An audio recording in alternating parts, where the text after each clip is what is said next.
Կոտայքի Աղավնաձորի միջնակարգ դպրոցում քաղաքական հայացքների պատճառով 34 տարվա հայոց լեզվի և գրականության ուսուցչուհուն ստիպում են ինքնակամ ազատման դիմում գրել։ Ահազանգեր են բարձրացվել ծնողներից և ուսուցիչներից։ Դպրոցի տնօրենը նշում է, ընտրության հաջորդ օրը հունիսի 8-ին դասղեկական չաթ ուղարկած հաղորդագրության պատճառով է ուսուցչուհու առջև հեռացման պահանջ դրվել։ Նախ հարցնում է ինչպես եք, համոզված եմ, որ հիմա արդեն լավ եք։ Պլանավորած էքսկուրսիան մենք չենք գնալու, որովհետև մենք պիտի գնայինք հայկական եկեղեցիներ և հայկական հնավայրեր, իսկ դա ձեզ հետաքրքիր չի լինի։ Լեզու գրականության ուսուցչուհին նախ խիստ նկատողություն է ստացել, ապա իր պնդման ընտրությունից հետո գրեթե օր չի եղել, որ տնօրենը նրանից չպահանջի դիմում գրել և հեռանալ դպրոցից։ Եթե նման խնդիր կա, ինչու ինքը անձամբ չի հեռացնում, այլ ինձ է ստիպում դիմում գրել, ասում է Հովհաննիսյանը։ Տնօրեն Ռեգինա Թալալյանի սենյակում ուսուցչուհին պարզաբանեց, պատճառը իր ամուսնու ուժեղ Հայաստանի շտաբի պետ լինելն է և ոչ միայն։ Ես իմ հայրենիքի համար ելույթ եմ ունեցել ուժեղ Հայաստան կուսակցության կողմից, իհարկե ոչ դասերի հաշվին, դասերից դուրս է այդ ելույթը եղել կիրակի օրով։ Ինձ կանչել է ընկեր Թալալյանը, ասել է, որ վարչության պետը իրեն կանչել է և ասել է, թե ուսուցիչը շատ լավ ելույթեր ունենում նրա հանգի, որ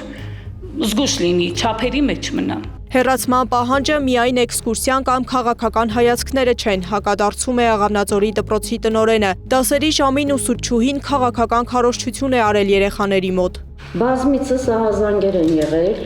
թե ուրեմն ուսուցիչներից, կոլեկտիվից և թե ընդհանրապես աշակերտական ուրեմն համակազմից, որ տվյալ ուսուցչուհին տարբեր առիթներով փորձել է ուղղորդել ծնողներին, ընտրել այս կամ այն կուսակցությանը, քարոզչություն անել, հայրենասիրության քողի տակ փորձել է պարտադրել իր հայացքները։ Հայոց լեզվի ուսուցչուհին ասում է, իր ելույթից մի քանի օր անց Թալալյանը զանգել և տեղեկացրել է, Կոտայքի մարզպետարանից հրահանգ ունեն, որ ուսուցչուհին ազատման դիմում գրի։ Թեև տնօրենը մինչև վերջին վայրկյանը հերքեց և Հովհաննիսյանին ու մեր նկարահանող խմբին դուրս հրավիրեց սենյակից։ Վերջ, անջատեք, հա։ Չէ, կներեք դուք իրավունք չունեք ինձ ասել։ Ես իրավունք չունեմ, չեմ խոսում, գնա։ Մի խոսեք, բայց ունենք։ Բայց փաստը չհերքեցին նաև դպրոցի մյուս ուսուցիչները։ Ոնց կարելի է ուսուցչին միանգամից կանչել ու ասել 34 տարվա մանկավարժին դիմում գրեք։ Մենք բոլորս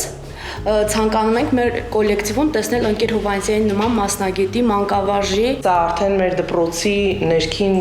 հարցը կլինի և կորոշենք ընդհանուր կոլեկտիվով։ Ուժեղ Հայաստանի շտաբի պետ և նախկինում բարձր պաշտոններ զբաղեցրած Հովհաննիսյանի ամուսինը մարզպետարան է գնացել, հանդիպել կրթության վարչության պետին պարզաբանում ստանալու համար, թե ինչու են ոչ աշխատանքային օրով գործից դուրս քաղաքական ելույթի համար իր կնոջը ստիպում դիմում գրել։ Որտեղ ուզեցել է հենց մարզպետին հանդիպի, վարչության պետն ասել է, որ մարզպետը տեղում չի, խորհուրդեր չեմ տա մոտենաս մարզպետին, որտեղ մարզպետը այս ամեն ինչից տեղեկացված է։ Քեզ էլ է լավ ճանաչում, որտեղ իմ ամուսինը երկար տարիներ աշխատել է բարձր պաշտոններում և ասել է, որ գիտի նաև որ քո կինն է, որ անիմաստ է իրեն մոտենալը, որ ինքն էլ չի կարող ոչինչ անել, որովհետև վերևից հրահանգում է։ Շատ ավելի վերևից կգնաց։ Մարզպետարանի կրթության վարչության պետը նախ հերքեց, թե ճանաչում է Լուիզա Հովհաննիսյանին և նրա շտաբի պետ ամուսնուն։ Ես կարող եմ խոսեմ մոտարապես մի 100-110 մարդու հետ, դա չկապ։ Ապա բացառեց, որ նման հրահանգ է իջեցրել։ Դեմարդեմ զրույցում Հունանյանը մեզնից գրավոր հարցում պահանջեց։ Այսպիսով քաղաքական դրդապատճառներով աշխատանքից ազատելու մասին պնդումները հերքում են թե դպրոցի տնօրենը, թե Կոտայքի մարզպետարանի կրթության վարչության պետը։ Եղել է արդյոք աշխատանքային իրավունքի խախտում կամ քաղաքական հետապնդում ուսուցչուհու նկատմամբ, կպարզվի իրավասու մարմինների ուսումնասիրությունից հետո։ Սեդա Կյուրեղյան, Էդիկ Մալաքյան, Աշոտ Բարբարյան, ABC Media։